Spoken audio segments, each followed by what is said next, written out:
లేకపోతే వాళ్ళ భవిష్యత్తుల కోసమో ఈ పార్టీలు మారడం తప్ప నాకు తెలిసి ఇంకేమీ లేదు సార్. నాకు తెలిసి మా నాయకుల్లో మా పార్టీ అజెండా చూసో ఓట్లేయాలి, లేకపోతే వాళ్ళ పార్టీ నాయకుని వాళ్ళని చూసో ఓట్లేయాలి. వీళ్ళ కప్పదాట్లేదు సార్. అటు సైడ్ నుంచి ఇటు సైడ్కి, ఇటు సైడ్ నుంచి అటు సైడ్కి మనశ్శాంతిగా కింద కార్యకర్తలు చచ్చిపోతారు సార్ ఇలాంటి వాళ్ళని చూసి, ఈ పార్టీ మారే వాళ్ళని చూసి. అందుకే నేనైతే వాటి గురించి అసలు ఆలోచించను సార్. మాకు ఎన్నో నష్టాలు జరిగాయి లాస్ట్ మూమెంట్లో. పార్టీల్లోకి వచ్చేసి అంతవరకు సీనియర్లుగా ఉండేవాళ్ళు కావచ్చు, అంతవరకు పార్టీలను నమ్ముకొని బతికిన వాళ్ళని, డబ్బులు ఆర్థికంగా చితికిపోయిన వాళ్ళని, అందరినీ ఈ ఇబ్బందులు పెట్టిన పరిస్థితులు మేము గమనించాం సార్ కళ్ళారు. అందుకే ఈ పార్టీలు మారడాలు, అటు నుంచి ఇటు పోవడం, ఇటు నుంచి పోవడం అంటేనే నాకు ఒక హెడేక్ సార్. దాని గురించి నేను ఎక్కువ డిస్టర్బ్ చేయొద్దండి. నేను మీరు దాని గురించి సీనియర్లు ఎవరైనా ఉంటే మాట్లాడమనండి. చాలా సఫర్ అవుతున్నాం సార్ వాటి వల్ల.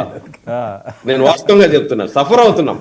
అది ఎందుకు వస్తారో ఎందుకు పోతారో తెలియదు కానీ అదొక ఇదే ఆట అయిపోయింది ప్రతి ఒక్కరికి. అందరూ వాళ్ళని లేదు వీళ్ళని లేదు. కాబట్టి ఈ పార్టీల మీద నాకు నమ్మకం లేదు. ఎవరైనా సరే సార్, ఒక పార్టీని నమ్ముకోండి, ఒక నాయకుడిని నమ్ముకోండి. చావో బతుకో, లాభమో నష్టమో అక్కడ ఉండండి, ప్రజలకు సేవ చేసుకోండి. ఏదో ఒక రోజు మీకు లైఫ్ వస్తుంది.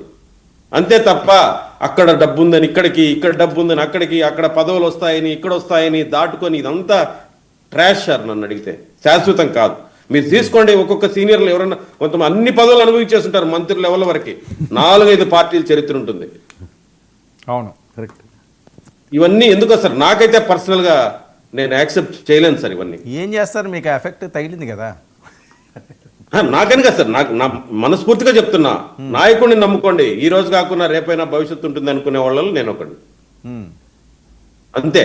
కూటమి ఎలా సాగుతుంది నరసింహప్రసాద్ గారు? కూటమి పాలన సరే, పార్టీల మధ్య సమన్వయం సాఫీగా సాగుతుందా? ఓపెన్గా చెప్పండి సార్. సమన్వయం అంటే ఇప్పుడు ఇద్దరు నాయకులు చక్కగా రాష్ట్ర భవిష్యత్తు కోసం ఆలోచిస్తున్నారు సార్.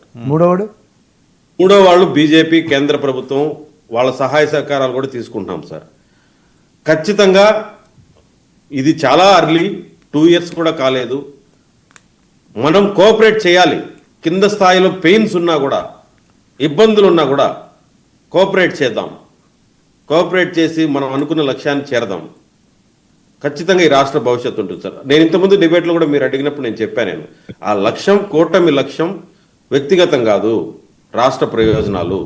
గత ప్రభుత్వంలో జరిగిన నష్టాన్ని పూడ్చడానికి కూటమి ఉపయోగపడాలి. అందుకోసమే ఎవరు వ్యక్తిగతంగా ఇబ్బందులు ఉన్నా కూడా వెయిట్ చేయండి. ఇక తప్పదా? మీకు పర్సనల్గా నష్టం జరుగుతుందా ఇంక మీ ఇష్టం. కాకపోతే మాకు తెలిసి ఈ రాష్ట్ర భవిష్యత్తు కోసం ఇబ్బందులున్నా ముందుకు వెళ్ళడమే ఎజెండాగా పెట్టుకోవాలనేది నా ఉద్దేశం సార్. ఎంత వెళ్ళినా 3 ఏళ్ళేట కదండి, 29కి వాళ్ళే వస్తున్నారట కదా సార్. మనిషి ఆశాజీవి. తప్పకుండా ఆయన జరిగిన ఇబ్బందికి ఆయన దిగాల పడిపోయి ఇంట్లో కూర్చోకుండా, అసెంబ్లీకి రాకుండా ఉండకుండా, ఆ ఉద్దేశం మళ్ళీ వస్తామనే ఉద్దేశంతో ప్రజల్లోకి రావాలి. అదే బ్యూటీ ఆఫ్ ఈ ప్రజాస్వామ్యం అని నేను నమ్ముతాను సార్. రాండి.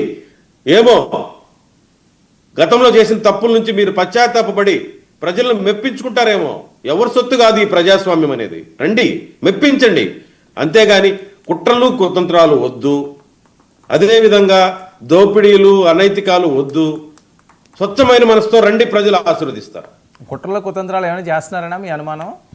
నేను చెప్పేది గత అనుభవాలు కావచ్చు, గత పరిపాలన కావచ్చు, వాళ్ళ చరిత్ర కావచ్చు, దాన్ని బట్టి నేను మాట్లాడినా.